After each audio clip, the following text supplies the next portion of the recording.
Bismillahirrahmanirrahim. Assalamualaikum warahmatullahi wabarakatuh. Alhamdulillahilladzi hadana li hadza wa ma kunna linahtadiya laula an hadanallah. Laqad ja'at rusulu rabbina bil haqq wa nudu an tilkumul jannah uristumuha bima kuntum ta'malun. Wa asyhadu an la ilaha illallah wahdahu la syarikalah wa asyhadu anna Muhammadan abduhu wa rasuluh. Allahumma sholli ala nabiyyina Muhammad wa ala alihi wa man tabi'ahum bi ihsan ila yaumiddin. Allahumma inna nas'aluka ilman nafi'a wa rizqan thayyiba wa amalan mutaqabbalah. Puji syukur kita panjatkan pada Allah. Salawat dan salam semoga tercurah pada junjungan kita Nabi Agung Muhammad sallallahu alaihi wasallam. Baik ibu-ibu sekalian yang semoga senantiasa dirahmati oleh Allah, pada kesempatan pagi ini kita akan membahas lanjutan kisah penuh ibrah serial yang ke-9. Kali ini tentang 3 orang dari Bani Israel. Yang satu itu botak, yang kedua abros, punya penyakit kulit. Jadi kulitnya itu belang-belang, abros itu belang-belang putih. Apa istilah kita? Mau saya bilang kusta juga enggak di sini. Pokoknya kulitnya enggak bagus, punya penyakit kulit. Terus yang ketiga ada a'ma, laki-laki buta. Kisah semacam ini dibawakan oleh para ulama, diantaranya oleh Imam Ibnu Katsir dalam kitabnya Al-Bidayah wan Nihayah, saat beliau mengkategorikan dalam bab tentang kisah-kisah Bani Israil. Pernah kita juga mendengar kisah yang sama kemarin, pertemuan sebelumnya kita bahas tentang Juraij. Terus ada juga tentang Barsisah. Nah, itu semua kisah dari Bani Israil. Nah, sekarang kita lihat tentang kisah ini. Monggo bisa dibaca. Kisah 3 orang Bani Israil berpenyakit kulit, kebotakan dan buta. Diriwayatkan dari Abu Hurairah radhiyallahu anhu bahwa ia mendengar Rasulullah SAW bersabda, sesungguhnya ada 3 orang dari Bani Israil, yaitu penderita penyakit kulit, punya penyakit kebotakan, sebagian rambut kepalanya botak, dan orang buta. Kemudian Allah Ta'ala ingin menguji mereka bertiga, maka diutuslah kepada mereka seorang malaikat. Nah, malaikatnya tidak diberitahu namanya siapa. Pokoknya ada malaikat yang datang. Lantas di sini ada yang punya penyakit kulit, terus ada yang botak, rambutnya sebagian rambut kepalanya itu botak, dan orang buta. Mana yang lebih parah, Bu? Mana di antara 3 ini yang paling parah penyakitnya? Mana yang paling parah, Bu? Buta. Maka nanti perhatikan ke sini baik-baik, ada kondisi orang buta nanti seperti apa, yang botak seperti apa, yang penyakit kulit seperti apa. Terus, maka datanglah malaikat itu kepada orang pertama yang menderita penyakit kulit dan bertanya kepadanya, apakah sesuatu yang paling kamu inginkan? Ia menjawab, rupa yang bagus, kulit yang indah, dan penyakit yang menjijikan banyak orang ini hilang dari diriku. Maka diusaplah orang tersebut dan hilanglah penyakit itu, serta diberilah ia rupa yang bagus, kulit yang indah. Malaikat itu bertanya lagi kepadanya, lalu kekayaan apa yang paling kamu senangi?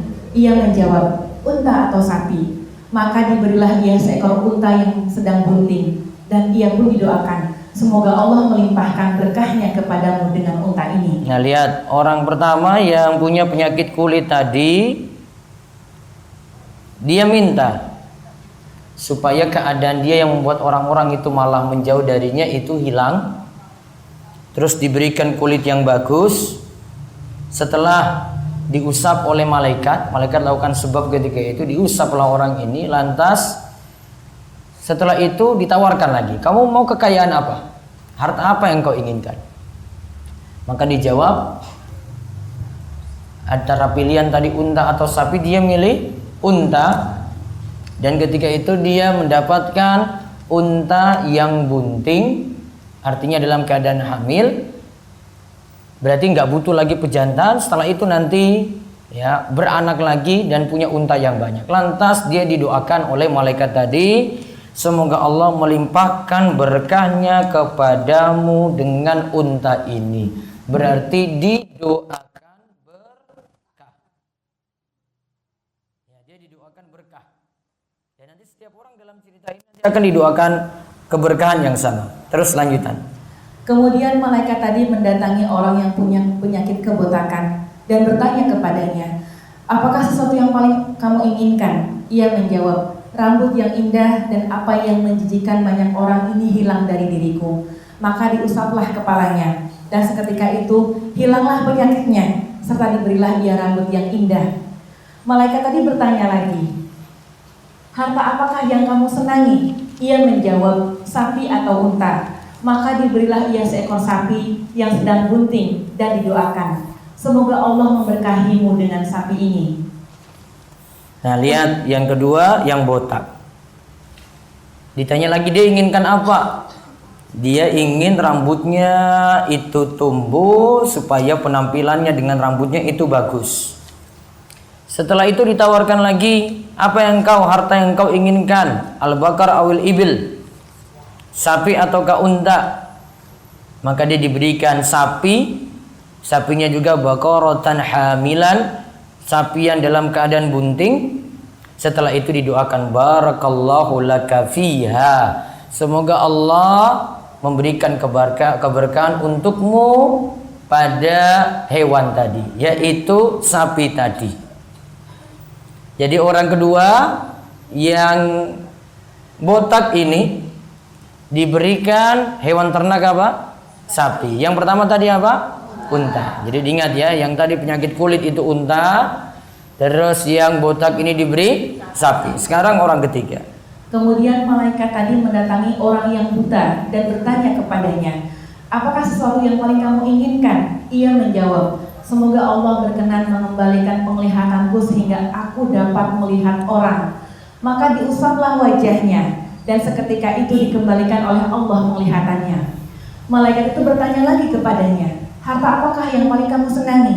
Ia menjawab, kambing. Maka diberilah ia seekor kambing yang sedang bunting. Lalu berkembang biaklah unta, sapi dan kambing tersebut, sehingga yang pertama memiliki satu lembah unta, yang kedua memiliki satu lembah sapi, dan yang ketiga memiliki satu lembah kambing. Nah, lihat, berkembanglah tadi, yang buta dapat kambing, malah yang susah dapat yang biasa. Yang punya penyakit biasa, yang botak, terus yang punya penyakit kulit dapat yang besar-besar, unta dan sapi. Yang buta, orang yang susah ini, dia malah dapat kambing ketika itu. Dia milik kambing dan dapat kambing yang bunting. Nah, ketiga orang tadi ternaknya masing-masing itu berkembang, akhirnya punya satu lembah unta, punya satu lembah sapi, punya satu lembah kambing. Nah, terus cerita selanjutnya lagi. Nabi SAW berkata selanjutnya, kemudian datanglah malaikat itu kepada orang yang sebelumnya menderita penyakit kulit dengan menyerupai dirinya, yakni di saat ia masih dalam keadaan berpenyakit kulit, dan berkata kepadanya, aku seorang miskin, telah terputus segala jalan bagiku untuk mencari rezeki dalam perjalananku ini, sehingga tidak akan dapat meneruskan perjalananku hari ini kecuali dengan pertolongan Allah, kemudian dengan pertolongan Anda. Demi Allah yang telah memberi Anda rupa yang tampan, kulit yang indah, dan kekayaan ini, aku minta kepada Anda satu ekor unta saja untuk bekal meneruskan perjalananku. Tetapi dijawab, hak-hak tanggunganku masih banyak. Malaikat tadi berkata kepadanya, sepertinya aku pernah mengenal Anda. Bukankah Anda ini dulu orang yang menderita penyakit kulit, yang orang-orang pun jijik melihat Anda? Lagi pula Anda miskin, kemudian Allah memberikan kepada Anda harta kekayaan, dia malah menjawab, harta kekayaan ini aku warisi turun-temurun dari nenek moyangku yang mulia lagi terhormat. Maka malaikat tadi berkata kepadanya, jika Anda berkata dusta, niscaya Allah akan mengembalikan Anda kepada keadaan Anda semula. Nah, lihat, ini orang yang penyakit apa? Kulit. Nah, sekarang gantian malaikat datang dengan rupa orang ini yang dulu. Berarti di sini malaikat itu bisa menyamar dalam bentuk manusia. Nah, kemudian dia uji lagi. Dia sampaikan, saya ini orang yang susah, lagi butuh bantuanmu. Saya dikasih untamu satu saja. Untanya kan satu lembah. Dia minta unta hanya satu saja. Malah dia jawab, al-huququ katsira. Urusanku itu banyak. Kebutuhanku itu banyak. Berarti dia nggak mau kasih unta tadi kepada orang yang minta tersebut. Kemudian, diungkit setelah itu. Bukankah dulu saya kenal kamu? Dulu kamu itu orang yang punya penyakit kulit. Orang-orang itu jijik padamu, nggak mau dekat dengan kamu. Kemudian Allah itu dengan karunia-Nya memberikan kamu kulit yang bagus, ya. Dan ini juga harta-hartamu demikian. Kalau memang kamu itu bohong, ya tunggu saja. Nah, terus dia beritahu dengan kesombongannya, dia katakan, harta ini tadi, unta yang banyak, laqad waristu kabiron an kabirin. Aku sebenarnya wariskan dari dulu sesepuku yang dulu. Dari orang tuaku yang dulu, pembesar-pembesarku yang dulu yang wariskan untukku. Lihat kalimatnya, dia bukan sandarkan nikmat kepada Allah, namun kepada manusia. Nah, kekeliruannya di situ.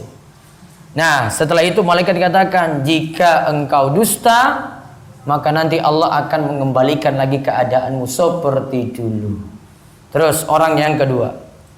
Kemudian malaikat tadi mendatangi orang yang sebelumnya berpenyakit kebotakan dengan menyerupai dirinya di saat masih berpenyakit itu, dan berkata kepadanya sebagaimana ia berkata kepada orang yang pernah menderita penyakit kulit, serta ditolaknya sebagaimana ia telah ditolak oleh orang yang pertama. Maka malaikat itu berkata, jika Anda berkata dusta, niscaya Allah akan mengembalikan Anda seperti keadaan semula. Kemudian malaikat tadi mendatangi orang yang sebelumnya buta. Nah, sekarang yang buta, ya. Tadi yang botak juga sama. Keadaannya sama, dia ingkari lagi, dia katakan, saya dapat kekayaan dari ini seperti ini. Bukan sandarkan pada Allah. Terus yang ketiga sekarang yang buta. Kemudian malaikat tadi mendatangi orang yang sebelumnya buta dengan menyerupai keadaannya dulu di saat ia masih buta, dan berkata kepadanya, aku adalah orang yang miskin, kehabisan bekal dalam perjalanan, dan telah terputus segala jalan bagiku untuk mencari rezeki dalam perjalananku ini, sehingga aku tidak dapat lagi meneruskan perjalananku hari ini, kecuali dengan pertolongan Allah, kemudian pertolongan Anda. Demi Allah yang telah mengembalikan penglihatan Anda, aku minta seekor kambing saja untuk bekal melanjutkan perjalananku. Maka orang itu menjawab, sungguh aku dulunya buta, lalu Allah mengembalikan penglihatanku. Maka ambillah apa yang Anda sukai dan tinggalkan apa yang tidak Anda sukai. Demi Allah, sekarang ini aku tidak akan mempersulit Anda dengan memintamu mengembalikan sesuatu yang telah Anda ambil karena Allah. Maka malaikat tadi berkata, peganglah kekayaan Anda, karena sesungguhnya kalian ini hanya diuji oleh Allah. Allah telah ridho kepada Anda dan murka kepada kedua teman Anda. Nah, semuanya itu ujian berarti. Padahal dikasih nikmat. Tadi yang dapat unta itu ujian, yang dapat sapi ujian, yang dapat kambing juga ujian. Ujiannya semuanya berupa apa? Harta. Sejatinya bukan penyakitnya tadi, namun ujian yang sebenarnya di sini masing-masing diuji dengan kekayaan dan juga dengan kesembuhan tadi. Lalu diuji di antara tiga orang tadi, mana yang mau bersyukur. Ternyata keadaan orang yang buta itu lebih bersyukur, padahal dia dapat hanya kambing yang bunting tadi kemudian berkembang jadi kambing yang begitu banyak sepenuh lembah. Baik, ada keterangan lagi di bawah. Tanda tidak syukur. Tanda tidak syukur mengatakan nikmat adalah karena memang pantas ia dapat. Allah Ta'ala berfirman dalam Quran Surat Fussilat ayat 50, dan jika kami merasakan kepadanya sesuatu rahmat dari kami sesudah dia ditimpa kesusahan, pastilah dia berkata, ini adalah hakku dan aku tidak yakin bahwa hari kiamat itu akan datang. Dan jika aku dikembalikan kepada Tuhanku, maka sesungguhnya aku akan memperoleh kebaikan pada sisinya. Maka kami benar-benar akan memberitakan kepada orang-orang kafir apa yang telah mereka kerjakan, dan akan kami rasakan kepada mereka azab yang keras. Nah, lihat Fussilat ayat 50. Wala in azaqnahu rahmatan minna min ba'di dharra massathu la yaqulanna hadza li wa ma azunnu sa'ata qa'imatan wa la irji'tu ila rabbi inna li indahu lal husna falau nabbi anna alladhina kafaru bima 'amilu wa lanudhiqannahum min adzabin ghalidh.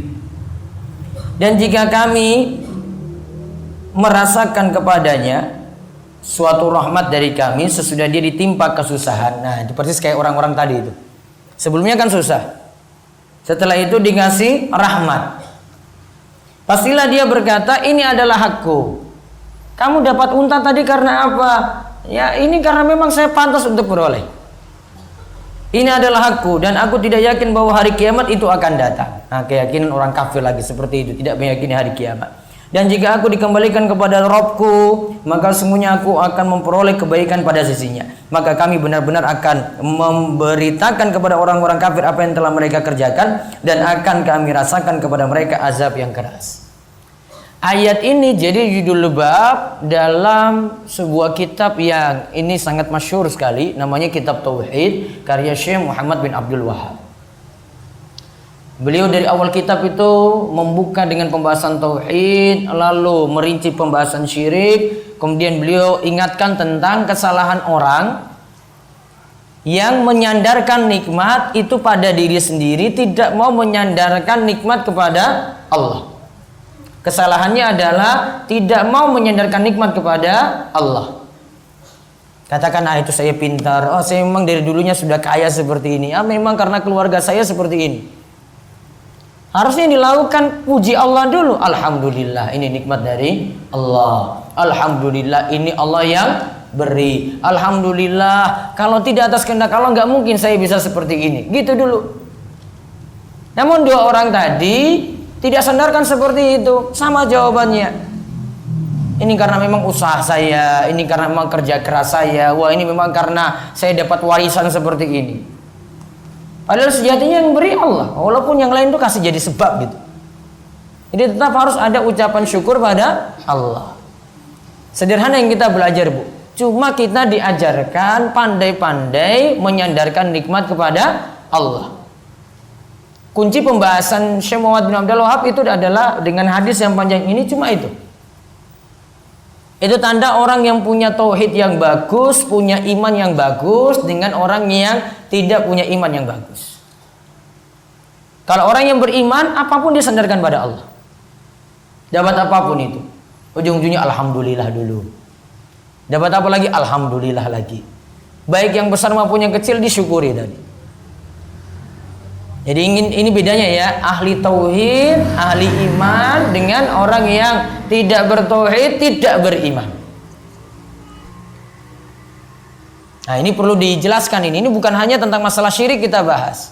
Syirik sudah lebih parah, namun yang ringan seperti ini dulu kita pelajari. Mau pandai bersyukur atau tidak. Ini saya akan jelaskan tentang rincian bersyukur bagaimana. Terus kita lihat perkataan tafsir dari ayat di atas, dari Imam Mujahid, Qatadah dan seterusnya. Mujahid mengatakan bahwa orang yang mendapatkan rahmat tersebut mengatakan, ini adalah karena ilmuku, akulah yang berhak mendapatkannya. Nah, dia itu punya rezeki sekian-sekian. Wah, karena saya memang tuh orangnya pinter kok. Saya pinter untuk ngatur bisnis. Ya, jadi semuanya karena dia. Gitu. Terus Ibnu Abbas mengatakan bahwa orang tersebut mengatakan, ini karena hasil jerih payahku. Nah, ini karena hasil kerja kerasku. Saya kerja buka warung ini dari pagi sampai sore, ya wajar dapat seperti ini. Harusnya sandarkan dulu pada Allah. Terus, atau ia berkata sebagaimana yang dikatakan kaum, sesungguhnya aku hanya diberi harta itu karena ilmu yang ada padaku. Karena Qarun memang pintar. Maka dia katakan, qala innama utitu ala ilmin indi. Aku dapat kekayaan ini, harta yang begitu banyak. Tahu harta Qarun gimana, Bu? Jangan cuma tahu harta Qarun. Ya. Qarun punya harta gimana banyaknya? Gambarannya gini aja, Bu. Itu dia punya harta simpanan, itu disimpan di suatu tempat. Gemboknya, kuncinya untuk buka itu mesti dipikul oleh orang banyak. Untuk buka pintu itu. Kan gak mungkin sudah gemboknya itu orang banyak mesti mikul untuk buka itu, apalagi di dalam. Saking banyaknya seperti itu, coba lihat. Namun hartanya begitu banyak, dia gak pernah menyatakan ini karena Allah itu beri, karena dulu ya ini semuanya ini karunia dari Allah, saya itu rajin bersyukur Allah beri seperti ini. Enggak. Dia katakan tadi apa? Innama utituhu ala ilmin indi. Ini gampangannya, ringkasnya kalimat ini adalah dia maksudkan ini karena saya memang dari sononya sudah pinter. Dari sananya saya sudah pintar, luar saya memang cerdas, makanya harta ini wajar saya itu miliki. Terus Qatadah berkata, rahmat ini kuperoleh karena ilmu dan jerih payahku. Sebagian ulama yang lain mengatakan bahwa ini adalah ilmu dari Allah, namun kuperoleh karena memang aku pantas mendapatkannya. Ini semakna dengan perkataan Mujahid, ia diberi karena kemuliaan dirinya. Nah, sekarang kita lihat faedah yang banyak. Saya nggak sebutkan faedahnya di sini semuanya, Bu. Biar Ibu nyatet, biar nggak ngantuk. Sekarang nyata. Itu faedah cuma secuil aja saya kasih. Saya belum sempat susun untuk yang banyak ini. Sekarang faedah dari kisah-kisah tadi. Faedah pertama. Kisah Bani Israel bisa dijadikan pelajaran.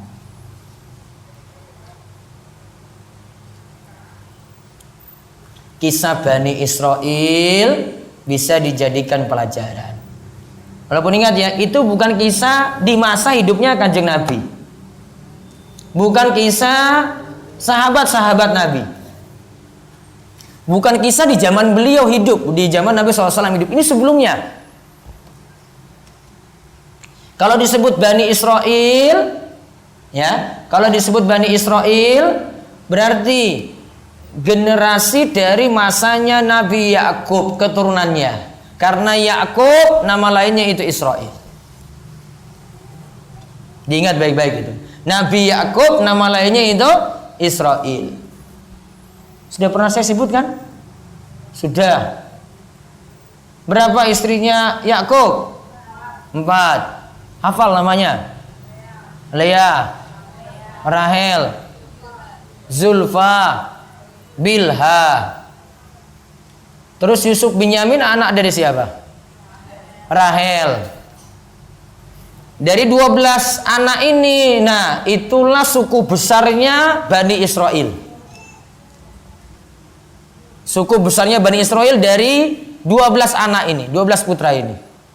12 anak ini. Kemudian dari situ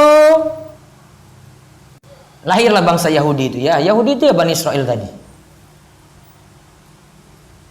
Dan dari situ banyak lahir nabi. Para nabi itu banyak lahir dari situ, dari generasi Bani Israel. Ada situ nanti turun ke bawah ada Nabi Daud. Putranya Daud siapa? Sulaiman. Terus di bawahnya lagi nanti ada Musa, dari situ ada Musa. Kemudian nanti ada keluarga Imran, Ali Imran. Kemudian keturunannya nanti dari situ ada Asya dan ada Maryam. Asya nikah dengan Nabi Zakaria.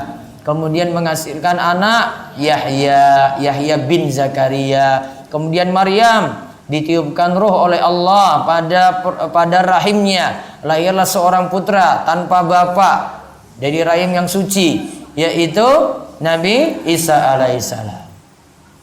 Nah, itu kisah Bani Israel dari situ, Bu. Jadi kalau jenengan tanya Bani Israel yang mana? Tadi dari Yakub turun ke bawah itu, oh ya generasinya Yakub ke bawah.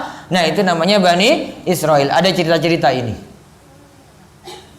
Nah, walaupun itu bukan ada di masa Kanjeng Nabi kita Muhammad SAW belum ada. Namun karena Nabi yang ceritakan sendiri, berarti beritanya boleh kita imani. Ya, beritanya boleh kita imani. Jadi kalau ada kisah-kisah sebelumnya, kisah Bani Israel juga termasuk kisah Ashabul Kahfi. Ashabul Kahfi juga itu kisah Bani Israel. Itu bukan di masa Nabi SAW, bukan. Namun sudah termaktub dalam Al-Quran, dalam surat apa? Kisah Al-Kahfi, Ashabul Kahfi, surat Al-Kahfi. Karena sudah ada di situ, maka kita imanin juga. Oh, kisah ini itu ada. Jadi kita bisa ambil pelajaran dari kisah-kisah semacam itu. Terus faedah yang kedua. Coba perhatikan baik-baik dari 3 orang tadi. Di situ ada sifat tamak pada harta, di situ ada sifat tawadhu, sederhana. Rendah hati. Mana yang tamak, mana yang tawadhu? Mana, Bu? Mana yang tawadhu dengan hartanya? Sikapnya biasa-biasa saja dengan hartanya. Siapa? Ya, buta. Berarti jadikan catat. Orang buta tadi sifatnya tawadhu. Dikasih apa tadi, Bu, hewannya? Nah, kambing.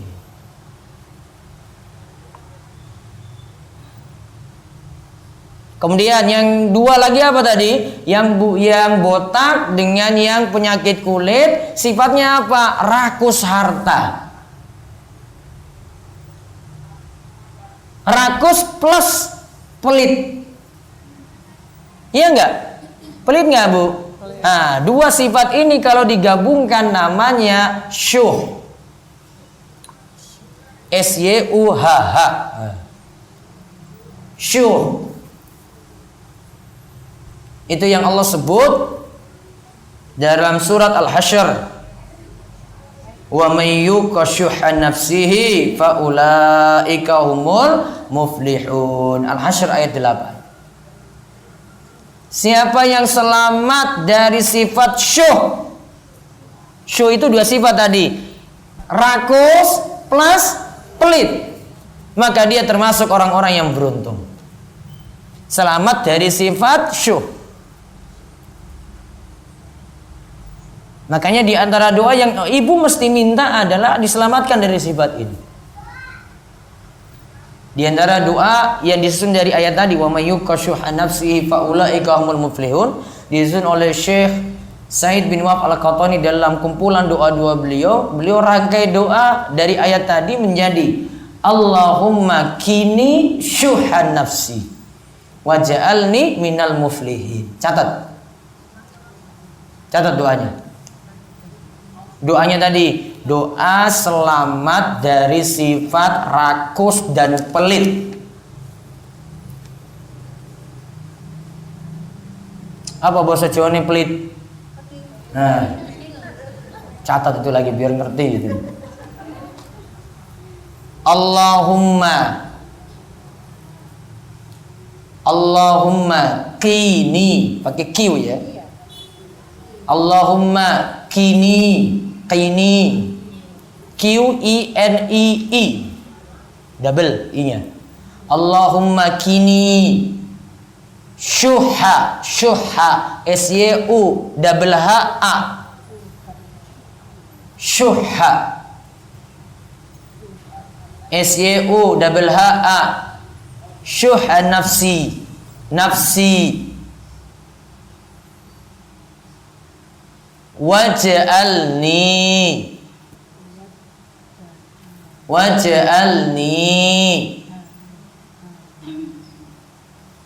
WAJ tanda petik 1 di atas, alni ALNA, alni NI, ni-nya double, I-nya double, waj'alni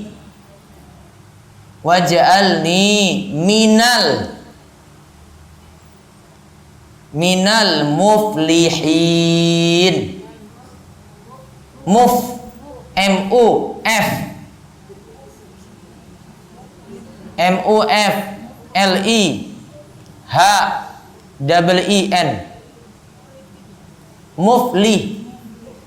MUFLIHIN, muflihin. Muflih itu wong beruntung. Kalau wong bangkrut itu muflis. Salah baca, salah arti nanti. muflihin. Ulang. Allahumma kini syuha nafsi waj'alni minal muflihin. Tulis artinya, ya Allah, selamatkanlah aku.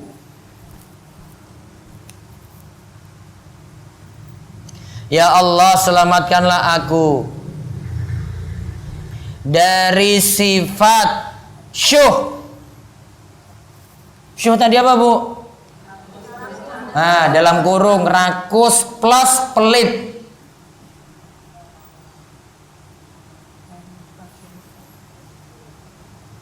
Ya Allah, selamatkanlah aku dari sifat syuh, rakus dan pelit. Dan jadikanlah aku menjadi orang-orang yang beruntung. Dan jadikanlah aku menjadi orang-orang yang beruntung.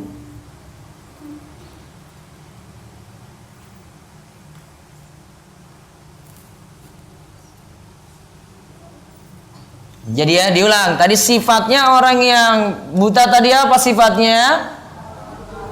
Tawadhu, rendah hati, tidak sombong. Pingin biasa saja, ya sudah, saya dikasih apa? Sudah dikasih kambing, dia terima aja kambing itu. Dia nggak komentar, kok yang lain dapat unta, kok dapat sapi, kok saya cuma dapat kambing? Enggak. Terus yang dua orang tadi, penyakit kulit dan botak, itu sifatnya syuh, rakus plus pelit. Dan ini sebenarnya dari karakter hewan yang dipelihara, Bu, itu sudah mencerminkan.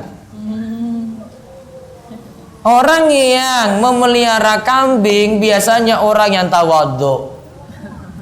Catat itu, Bu, faedah berikutnya. Yang ketiga berarti.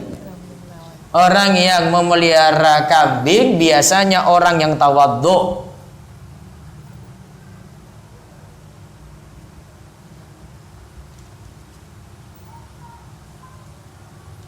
Sedangkan yang memelihara unta dan sapi sifatnya itu syuh dan sombong. Karena dikasih hewan yang besar, Bu, harga mahal. Wah, saya itu luar biasa loh ini. Beda dengan kambing, kambing orang biasa. Dan itu kalau orang desa, Bu, kambing dengan sapi, ya orang-orang biasa cuma punya kambing aja. Kalau sapi ngomong sugih. Kalau dia pun punya sapi, gaduh, artinya punya orang dia itu yang pelihara, kasih pakan. Kalau sudah saatnya dijual, baru nanti bagi hasil. Kalau yang kami sih sederhana saja. Makanya para nabi itu jadi pengembala kambing, Bu, bukan pengembala sapi. Jadi nggak cerita Nabi Muhammad SAW di awal-awal hidup ya, cerita beliau cuma dengan kambing aja. Jadi pengembala kambing itu bukan unta, bukan sapi. Karena dengan kambing biar diajarkan hidup sederhana dulu, tawadhu dulu, itu banyak. Rata-rata Nabi seperti itu. Terus faedah yang berikutnya lagi, kambing sifatnya bawa berkah. Maka Nabi Shallallahu Alaihi Wasallam sebut al-ghanamu barakatun. Kambing itu bawa berkah. Dan diantara keistimewaan kambing, Bu, selain itu, selain ini ya, ada selain berkah. Kalau kaitannya dengan hukum fikih, Bu, Nabi Shallallahu Alaihi Wasallam masih mengizinkan sholat di kandang kambing,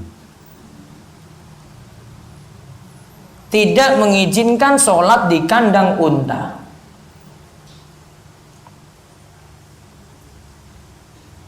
Kenapa kambing? Kambing sifatnya nggak ganggu, orang di situ nggak diapa-apain. Kalau unta suara mendulumnya itu ganggu konsentrasi orang sholat, terganggu. Maka tidak disarankan sholat di situ. Dan disebutkan kandang, Bu. Kira-kira kesimpulannya gimana? Berarti masalah nggak dengan kotoran kambing, Bu? Masalah atau tidak? Tidak. Walaupun jenengan sejak kecil, Bu, jenengan itu pahami setiap kotoran hewan pokoknya najis. Sedangkan dalam pendapat yang lain, dan ini yang lebih tepat, kotoran hewan dirinci. Kalau dari hewan yang halal dimakan, kotorannya suci. Kalau dari hewan yang haram dimakan, kotorannya itu najis. Itu dari pembahasan kambing saja.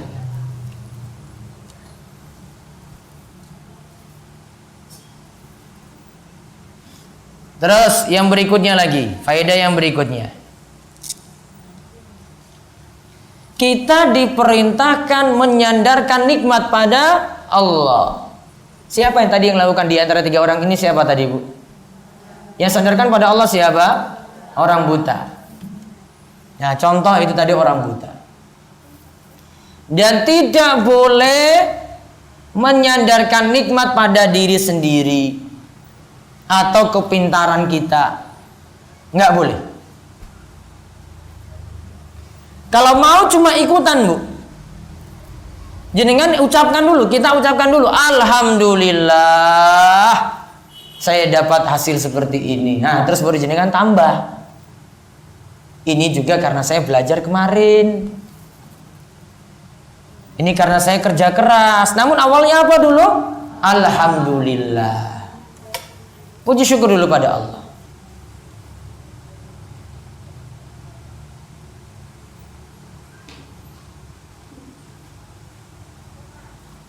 Kemudian faedah yang berikutnya lagi, dikatakan bersyukur, ya kita contohi tadi yang buta tadi ya. Dikatakan bersyukur itu dengan 3 hal. Bersyukur dengan hati,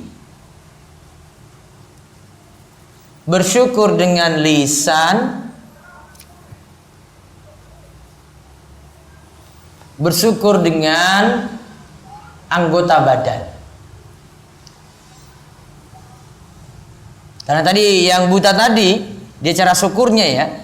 Pertama dengan hati, dia sandarkan nikmat pada Allah. Yang kedua dengan lisan, dia ucapkan itu alhamdulillah. Yang ketiga, dia katakan tadi, kalau kamu mau ngambil harta ini ya sudah, silakan ambil saja. Sudah, itu semuanya itu Allah yang punya itu. Dia berarti bantu orang, ada jawarinya, anggota badannya, yaitu dia bantu orang. Sudah, ambil saja. Wong itu Allah yang punya kok. Allah yang beri saya. Nah, dikatakan bersyukur 3 ini ada, Bu. Bersyukur dengan hati ada, yang kedua dengan lisan, yang ketiga dengan anggota badan.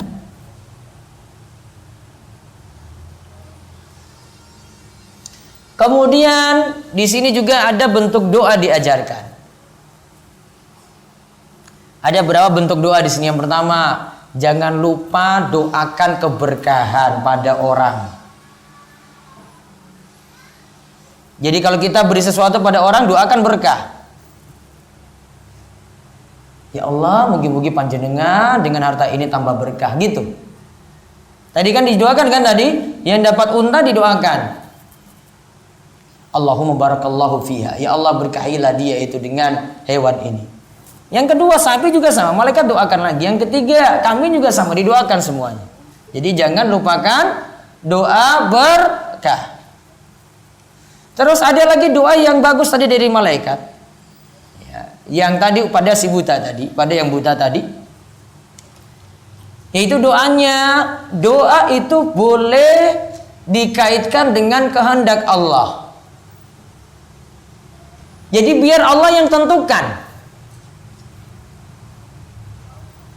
Jadi biar Allah yang tentukan, bukan kita. Jadi doa itu jangan pakai menurut kita. Ya Allah, ini saya sudah nganggap baik sekali, ya Allah wujudkanlah. Jangan pakai standar kita, Bu. Ya Allah, jika menurutmu ini baik untukku, takdirkan untukku, gitu. Pakai menurut siapa? Menurut Allah. Jangan pakai menurut kita, Bu. Kalau menurut ibu, nggak akan pernah puas. Sudah minta yang ini seperti ini. Minta misalnya kendaraan. Ya Allah, saya itu senang warna pink ya Allah. Berikanlah warna ini. Ya Allah, saya inginkan seperti ini, baik sekali untuk saya ya Allah. Nah, itu tadi kan menurut kita kan. Ternyata kejar-kejar dapat yang warna lain. Oh itu enggak. Kamu enggak dikasih warna itu. Dikasih warna yang lain. Apa coba kira-kira ketika itu? Oh dia protes. Ini gimana sih? Saya kan sudah berdoa seperti ini. Kok dikasih berbeda? Makanya jangan dikaitkan dengan diri kita. Kalau itu mau dikaitkan, kaitkan dengan kehendak Allah. Ya Allah, jika itu memang baik menurutmu, baik menurut kehendakmu, baik menurut keinginanmu. Ini sama seperti ketika ada yang berdoa dengan doa sholat istikharah atau doa istikharah. Istikharah itu kapan dilakukan? Kapan dilakukan? Iya, kapan saja. Iya, ketika apa? Mau ngapain? Apa, Bu? Menentukan pilihan-pilihan apa? Ini istikharah bukan hanya jodoh saja. Istikharah itu mau pergi tentukan safar. Saya pilih bagusnya itu hari apa ya gitu. Mau hajat, saya milih nanti pakai apa ya? Harinya kapan ya? Bisa. Kendaraan mau pergi misalnya, saya itu dengan pesawat apa kereta saja ya? Istikharah. Bukan hanya seputar mikir jodoh terus, bukan. Jenengan sekarang masih bisa istikharah, Bu. Ya. Doanya di dalam sholat istikharah ini, lihat ya, saya sebutkan doanya ini di tengah-tengah doa ini. Allahumma in kunta ta'lamu anna hadzal amra. Ya Allah, nggak usah dicatat, Bu. Apa pengen cari jodoh lagi? Nanti cari di internet aja, ada. Ini cuma saya mau ini jelaskan tentang maksud tadi itu loh. Lihat ya ini ya. Allahumma in kunta ta'lamu anna hadzal amra. Ya Allah, jika engkau tahu bahwasanya perkara ini, perkara apa? Nah, nanti disebutkan. Yaitu perkara jodoh ini misalnya. Nah, ini jika ini baik untuk khairun li, itu baik untukku. Baik menurut siapa? Allah. Khairun li fi dini wa ma'ashi wa akibati amri. Baik menurutmu ya Allah, untukku, untuk agamaku, kehidupanku, akhir urusanku. Au ajli amri wa ajilihi. Atau baik untuk segera saat ini, atau baik untuk masa akan datang. Faqdurhu li. Takdirkanlah yang saya inginkan ini untukku, jika baik menurutmu. Wa yassirhu li, dan mudahkanlah aku untuk mendapatkannya. Summa barik li fi, kemudian berkahi untukku. Lihat, semuanya itu menurut Allah loh ini. Ya Allah, ini memang baik menurutmu ya Allah. Ini baik sesuai kehendakmu ya Allah. Ini baik menurut keinginanmu ya Allah, gitu. Jadi nggak boleh ketika misalnya tadi masalah jodoh tadi, ya Allah pokoknya jodoh ini ya Allah berikanlah untukku, yang lain saya nggak mau ya Allah, ini saja. Nggak bisa, Bu. Ini kalau ada jenengan punya putra atau putri, doanya kayak gini diganti, nggak boleh. Ya Allah pokoknya takdirkan dia untukku, yang lain jangan ya Allah, dia saja. Nggak bisa doa kayak gini, nggak boleh. Kenapa nggak boleh? Itu menurutmu. Namun menurut Allah belum tentu itu baik. Karena kadang kita sudah rencanakan ini, ya pokoknya dengan dia saja saya akan hidup itu bahagia. Oh ternyata Allah tahu itu, wah ini jelek. Ada akibat jelek di situ. Allah yang tahu, bukan kita yang tahu. Maka maksud istikharah itu minta yang terbaik menurut siapa? Menurut Allah. Jadi bukan menurut kita. Jadi jangan pakai standar kita. Ya, jadi jangan pakai standar manusia, jangan. Doanya diubah. Ya Allah, ini kalau memang baik menurutmu gitu, ya udahkanlah. Ya, baik menurutmu, menurut Allah berarti. Terus faedah yang lainnya lagi.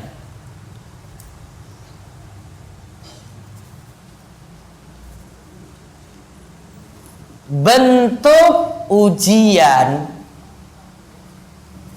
bisa berwujud nikmat harta, juga nikmat sehat. Tadi kan di akhir cerita kan endingnya kan disebutkan ya, fa innama ubtulitum. Kalian semua tadi, kalian bertiga ini diuji semuanya. Diuji dengan apa? Hah? Tadi kan malah sembuh dari penyakit-penyakitnya kan? Ya, bukan dengan penyakitnya tadi, penyakitnya selamat tadi. Namun diuji dengan apa? Hartanya. Yang tadi yang satu dengan untanya, yang kedua dengan sapinya, yang ketiga dengan kambingnya. Maka ujian itu nggak seputar dapat musibah terus, Bu. Kadang dikasih nikmat, gimana ini nikmat nih? Mau bersyukur nggak ini? Tambah bersyukur, mau tambah ibadah nggak pada Allah? Imannya jadi benar nggak? Tauhidnya jadi lurus nggak? Jadi nggak selamanya itu ujian itu musibah terus, penyakit terus, malah bisa sehat terus. Ujian lagi, sehat kamu ibadah nggak? Dikasih umur panjang, dengan umur ini kamu mau ibadah nggak pada Allah? Waktu ini ada, ini Allah kasih ini. Jadi persepsi kita tuh kadang ujian itu identik dengan apa? Yang susah, terus sedih, terus galau, terus boten. Dengan apa, Bu? Kadang dikasih nikmat. Bahkan kadang ujiannya itu yang parah. Kalau ini masih dikasih nikmat, Bu. Mungkin ada yang sadar ketika oh ini nikmat saya ini. Ada yang dikasih nikmat itu untuk membuat dia tetap parah terus dalam bermaksiat. Jadi biar maksiatnya lanjut terus. Itu lebih parah lagi, Bu. Dia maksiat jalan terus namun nikmat lancar terus. Yuk kaya terus namun maksiatnya luar biasa, kufurnya luar biasa, syiriknya luar biasa. Dosa-dosa besarnya jalan terus. Namun dikasih apa? Nikmat. Itu namanya istidraj. Istidraj. Istidraj itu orang itu buat maksiat, terus Allah itu masih tetap kasih nikmat. Apa bahasa Jawanya, Bu? Nah, itu kayak gitu. Jadi jangan anggap ujian itu kayak gini. Ada yang dikasih nikmat, ya. Kalau tadi nikmat nih, ujiannya itu nikmat. Kalau ini dikasih nikmat, itu karena maksiat terus itu. Fala mazagu azagallahu qulubahum. Itu karena dia itu sesat, Allah pengen tambah dia sesat lagi. Sesatnya gimana supaya awet terus sesatnya? Kasih nikmat. Sudahlah, enggak ini ada nikmat lagi, ada lagi. Dia nyatakan dirinya benar. Bukan sesat dia. Dia menganggap itu dirinya itu benar. Mendingan tadi ada yang dikasih ujian langsung, musibah langsung gitu. Dia salah langsung dikasih ujian. Kalau langsung dikasih ujian kayak gitu kadang langsung sadar, ya Allah, ini mungkin karena pekerjaan saya, dosa saya. Ini mungkin karena saya ikut-ikut ritual kayak gini, ini nggak benar nih. Ada yang ingatkan lagi, wah sadar langsung. Kalau istidraj bisa sadar nggak, Bu? Sulit sadar kan? Sulit. Dia nggak benar kok. Wong saya aja nggak sholat aja tetap kayak gini. Nah, coba lihat perasaannya itu, coba lihat. Dia hukumi dirinya sendiri. Wong saya nggak ibadah, saya tetap kayak gini loh. Nggak akan sadar. Justru sesat terus, dan itu yang lebih parah. Terus faedah yang berikutnya lagi.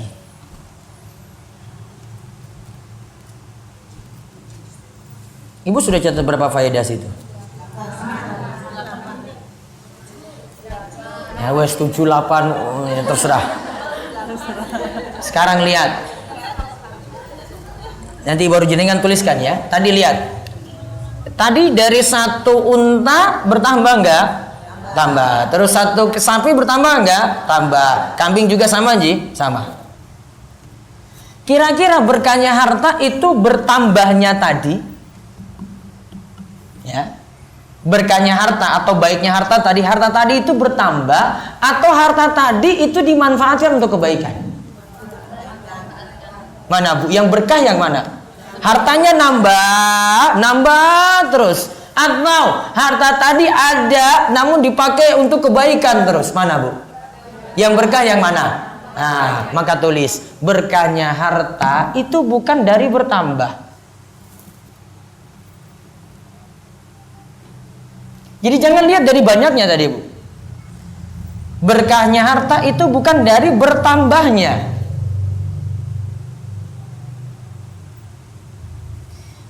namun dari mensyukurinya dan memanfaatkan untuk kebaikan.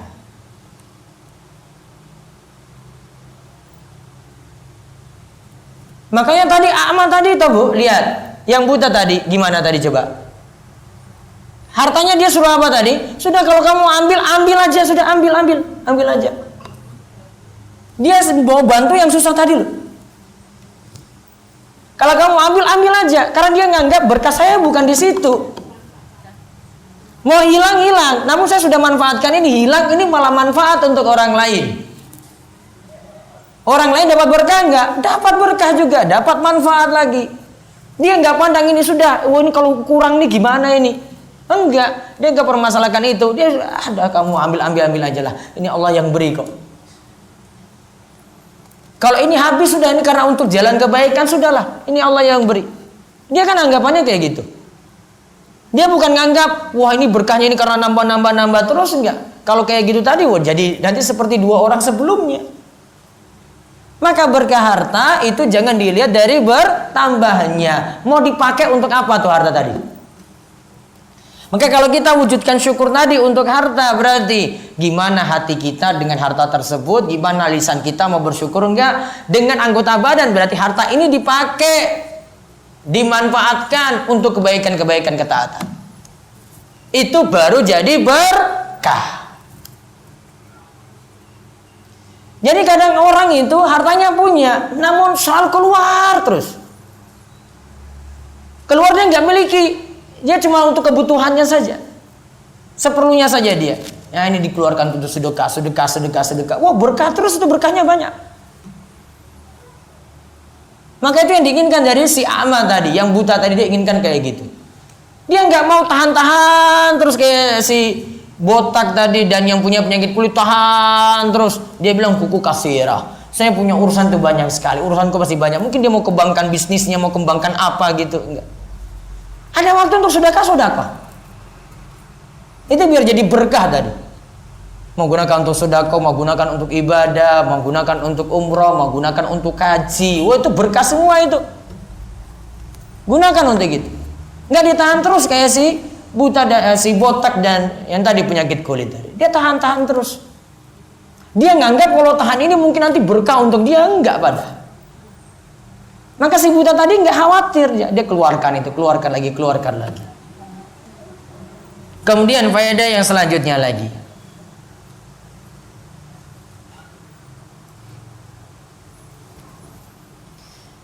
Kalau mau berterima kasih pada orang lain, ingat ya, berterima kasih pada orang lain.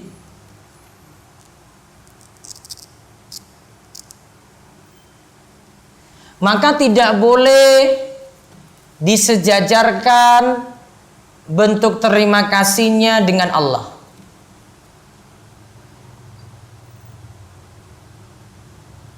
Jadi gini, saya maksudkan gini. Tadi ada kalimat dari malaikat tadi ketika dia datang sudah berubah jadi orang yang seperti dulu lagi. Kalau mau menyebut saya dapat apa gitu, sebutlah nama Allah, alhamdulillah, Allah yang beri. Ibu jangan pakai kata dan setelah itu. Dan juga kamu, nggak boleh dan. Dan itu dalam bahasa Arabnya itu wa. Karena nanti kita sejajarkan Allah dengan makhluk. Kita buat sama. Allah berjasa, manusia juga berjasa, sama-sama berjasa. Jadi kita nganggap selevel antara Allah dengan makhluk. Nggak boleh. Ini cuma ucapan loh Bu, padahal ibu nggak maksudkan kayak gitu. Namun cuma ibu salah ucap. Tetap saya maksudkan apa? Nah ini kan Allah tetap yang beri. Ibu ganti dengan kalimat kemudian. Kemudian menunjukkan urutan. Kalau kemudian itu maksudnya Allah yang beri, ya juga kemudian kamu juga punya jasa banyak di sini gitu. Namun dia tidak sejajarkan Allah dengan makhluk. Menunjukkan ada yang pertama, ada yang kedua. Namun kalau tadi dengan kata dan, nah itu dalam bahasa Arabnya itu wa, itu menunjukkan selevel sama. kaidah ini saja Nabi SAW sudah ajarkan dulu. Ada yang pernah bersumpah, ya, mau sebut Nabi SAW di situ. Dia bersumpah dengan kehendak Allah. Ini kalau ini tidak terjadi atas kehendak Allah dan juga kehendak Masya Allahu wa syi'ta. Nabi ada di situ. Atas kehendak Allah dan kehendakmu. Pakai dan. Jadi Nabi dan Allah selevel. Nabi katakan enggak, hapus itu. Yang benar Masya Allahu wahda. Yang benar atas kehendak Allah saja. Enggak usah sebut-sebut saya. Atau kalimatnya Masya Allahu summa syi'ta. Atas kehendak Allah, kemudian engkau. Pakai kemudian. Biar apa? Enggak sejajar. Selevel antara Allah dengan makhluk. Ini untuk menunjukkan syukur saja. Terus dalam pembahasan ini juga, malaikat tadi ini sebenarnya melakukan tawassul. Ketika dia doakan si buta tadi, dia doakan yang buta. Dia tawassul dengan perbuatan Allah dulu. Allah yang telah memberikan nikmat padamu gini. Pakai bentuk tawassul. Ya. Jadi kesimpulan yang lainnya lagi, kita boleh bertawassul dalam doa.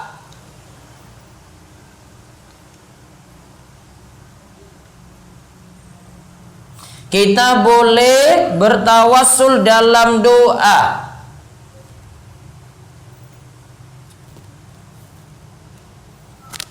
Dengan 3 cara. 1. Dengan perantaraan menyebut Asmaul Husna. 2. Dengan perantaraan amal soleh kita. 3. Dengan perantaraan doa orang soleh yang masih hidup.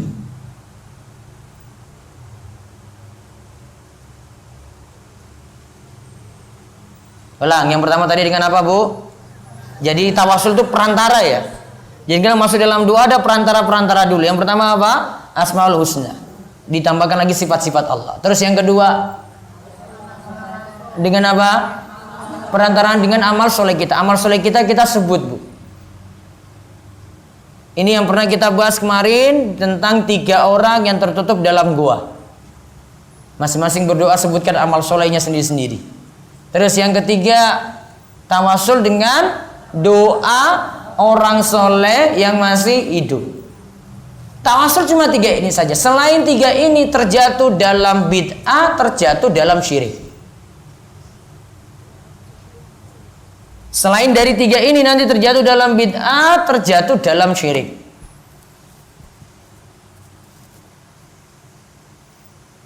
Maka kalau doa misalnya dicontohkan dalam hadis, Ya Hayyu Ya Qayyum bi rahmatika astaghis wa aslih li sya'ni kullahu wa la takilni ila nafsi tarfata ainin abadan. Nah itu awalnya itu Asmaul Husna, Bu. Ya Hayyu Ya Qayyum.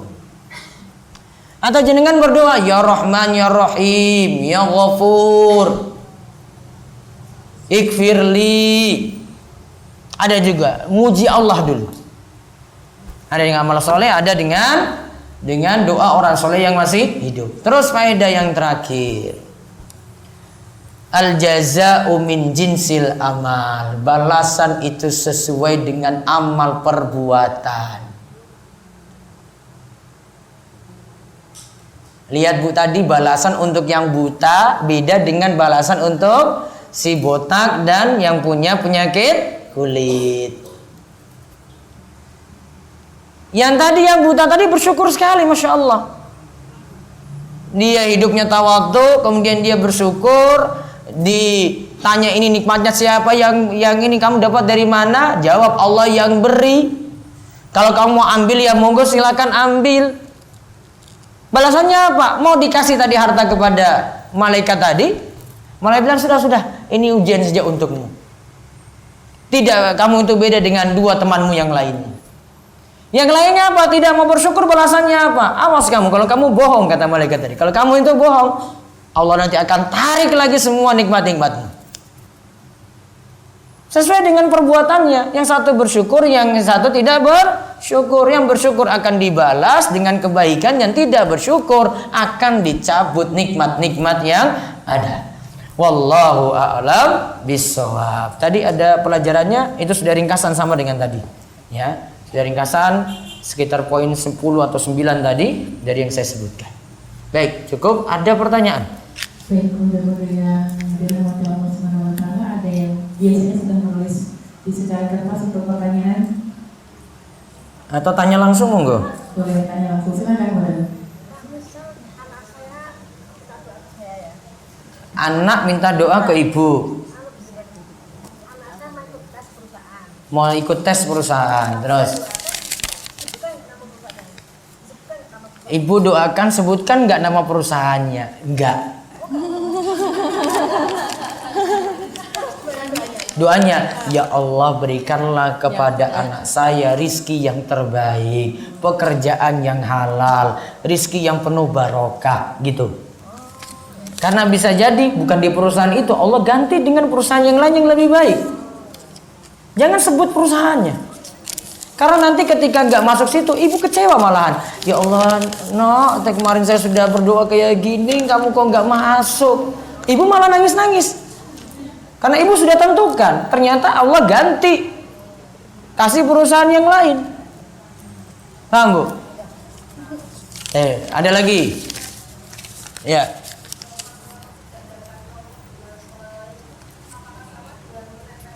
Apakah sama menempelkan tulisan Allah dengan Muhammad? Tulisan Allah di atas, Muhammad di bawah. Nah, itu diubah persepsinya Bu.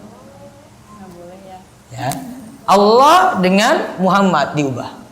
Namun yang saya ingin tegaskan gini. Ini cuma masalah baiknya saja. Terserah jadi kan mau ikuti atau tidak. Kalau menurut saya sendiri ya, dan ini saran dari beberapa ulama ya, baiknya kalau tujuannya nggak ada maksud apa-apa, nggak ada kepentingan apa-apa situ tentang masalah kaligrafi, mungkin pajak Asmaul Husna, tulisan Allah, ayat kursi gitu ya.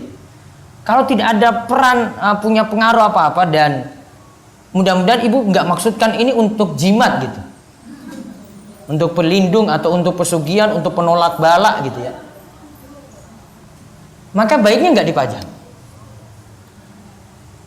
Apalagi kalau sudah keyakinannya lebih tadi yang saya katakan tadi, jadi tolak bala Bu. Saya beritahu saja, ada sebenarnya ini ibu nggak perlu pajang lah ini. Ada tulisan Asmaul Husna lengkap. Terus di bawah sudah ditulis ini digunakan untuk tolak bala macam-macam. Nah, di tengah-tengah Asmaul Husna ini ada tulisan Qitmir. Ini sebenarnya raja, jimat. Ibu gak usah pakai lagi. Saya pernah dengar cerita dari beberapa praktisi ruqyah, ada jin yang nongkrong di situ. Terus ketika itu dihancurkan, ya, nah masalahnya ternyata di situ. Jadi timbang-timbang saja. Ya, gitu ya Bu ya. Baik, ada lagi? Ya Bu. Masalah dosa syirik. Apakah dosa syirik diampuni? Kalau sebelum meninggal dunia taubat, diampuni. Orang yang berbuat syirik saat ini terus sudah ngaji, terus dia tahu itu salah dulu, dia tobat sekarang ini, dia tinggalkan, dimaafkan. Yang masalah yang tidak diampuni kalau dosa syirik dibawa mati, terus syiriknya lanjut sampai mati belum bertobat. Itu yang Allah katakan, innallaha la yaghfiru ayyushraka bihi wa yaghfiru ma duna dzalika liman yasha. Sesungguhnya Allah tidak akan mengampuni dosa syirik yang dibawa mati, dan masih mengampuni dosa di bawah syirik bagi siapa saja yang Allah kehendaki. Insyaallah tentang pembahasan ini saya bahas besok malam Ahad di Masjid Mataram. Nanti ba'da Isya. Silakan hadir, itu untuk umum. Bapak-bapak bisa diajak untuk hadir.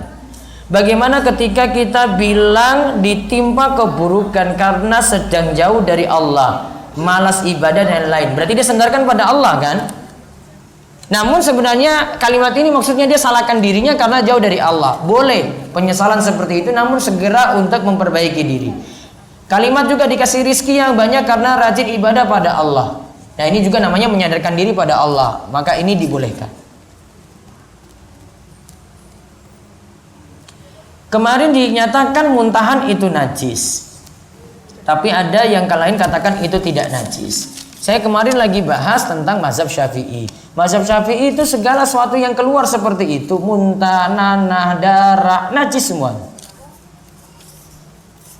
Walaupun dari dulu saya belum setuju dengan pendapat ini. Saya cuma setuju pada kalimat darah itu najis saja. Namun kalau untuk hati-hatinya, ibu nyikapi seperti ini dulu. Jadi sikapi ada muntah, jangan bersihkan gitu. Sama seperti pada anak juga, ada anak ya muntah dibersihkan, gitu. Lebih aman. Ya, namun ada keringanan kalau itu najis yang sedikit. Ada kemudahan itu kalau itu najis yang sedikit. Itu lebih aman seperti itu. Saya dekatkan dengan mazhab Syafi'i biar ibu tahu ada penguatan dalam hal ini dulu dari yang ibu sudah yakini sejak dulu itu tidak ada masalah. Karena punya dalil dalam hal ini. Apakah doa agar menjadi orang yang tawadhu? Banyak belajar nanti jadi orang yang tawadhu, jadi orang yang biasa gitu. Dan perbanyak doa supaya rajin bersyukur pada Allah. Seperti doanya Allahumma inni ala dzikrika wa syukrika wa husni ibadati. Perbanyak doa itu. Apakah yang harus diucapkan ketika melewati tempat angker agar terhindar dari kesyirikan? Baca apa Bu? A'udzu bikalimatillahi tammati min syarri ma khalaq. Terus baca ta'awudz. A'udzu billahi minasyaitonir rajim. Apakah boleh merutinkan doa Allahumma ajurni fi musibati wa akhlif li khairan minha walau sedang tidak dalam keadaan tertimpa musibah? Doa ini kalau tertimpa musibah saja. Ya. Doa ini ketika ada yang tertimpa musibah, suatu yang hilang, minta, ya Allah berikanlah pahala untuk ini dan ganti dengan yang lebih baik. Kalau nggak ada nggak usah. Dan kita tidak perlu meminta ujian datang, musibah datang, nggak boleh. Nanti nggak siap. Apakah boleh berdoa dengan tawasul kemuliaan Nabi SAW? Berdoa dengan kemuliaan Nabi masuk dalam kategori bid'ah, tidak ada tuntunan.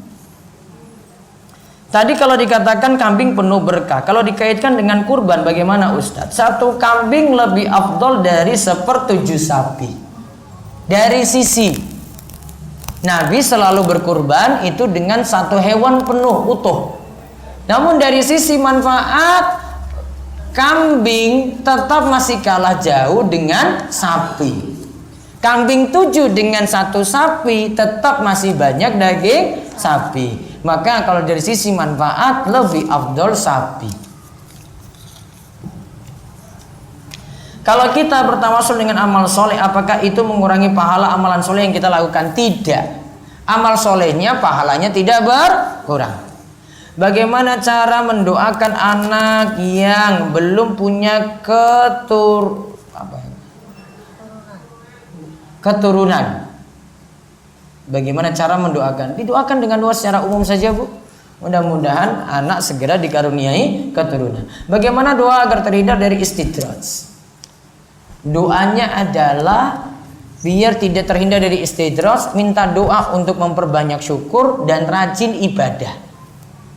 Ini sudah terangkum dalam doa yang tadi saya sebut. Allahumma inni ala dzikrika wa syukrika wa husni ibadati. Karena dalamnya isinya, ya Allah aku memohon kepadamu, tolonglah aku supaya la zikrika, rajin berzikir, wa syukrika, supaya rajin bersyukur, dan memperbagus ibadah kepadamu. 3 ini terangkum dan itu mudah-mudahan selamat dari istidraj.